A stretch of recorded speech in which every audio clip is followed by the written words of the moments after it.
The personal house of Senator Ashiru in GRA Ilorin, the capital of Kwara State, had been raided in recent past by the agency, where drugs and illicit substances were recovered, while two of his aides, Ibrahim Mohammed and Mohammed Yahaya, were arrested.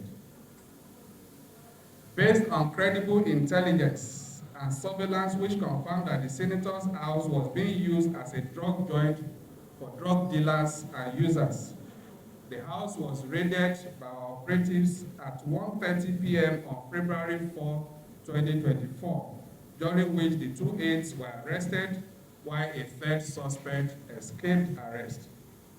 In another encounter with the senator, the agency also received intelligence that some of his boys, popularly known as Omo Senator, operating from his hometown, Ofa, were equally dealing in illicit drugs. A raid was subsequently carried out on their joint in Ofa, where one of them, Oluwatosin Odepidan, was arrested and illicit drugs such as methamphetamine and cannabis recovered from him.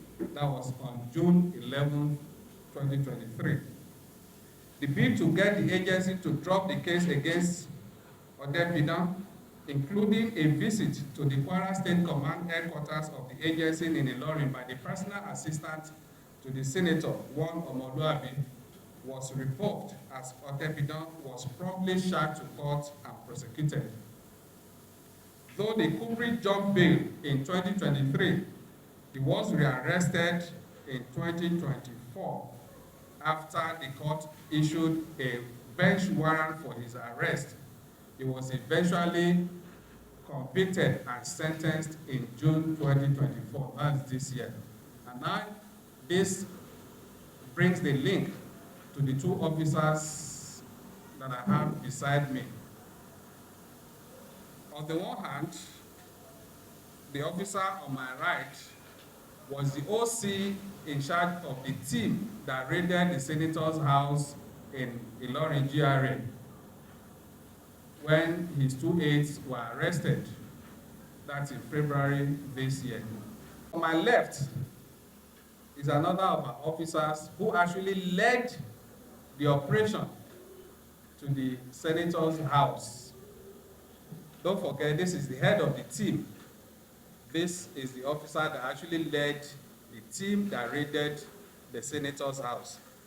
And I also told you that one of his boys who jumped bail when he was being prosecuted was rearrested in June this year in Ofa.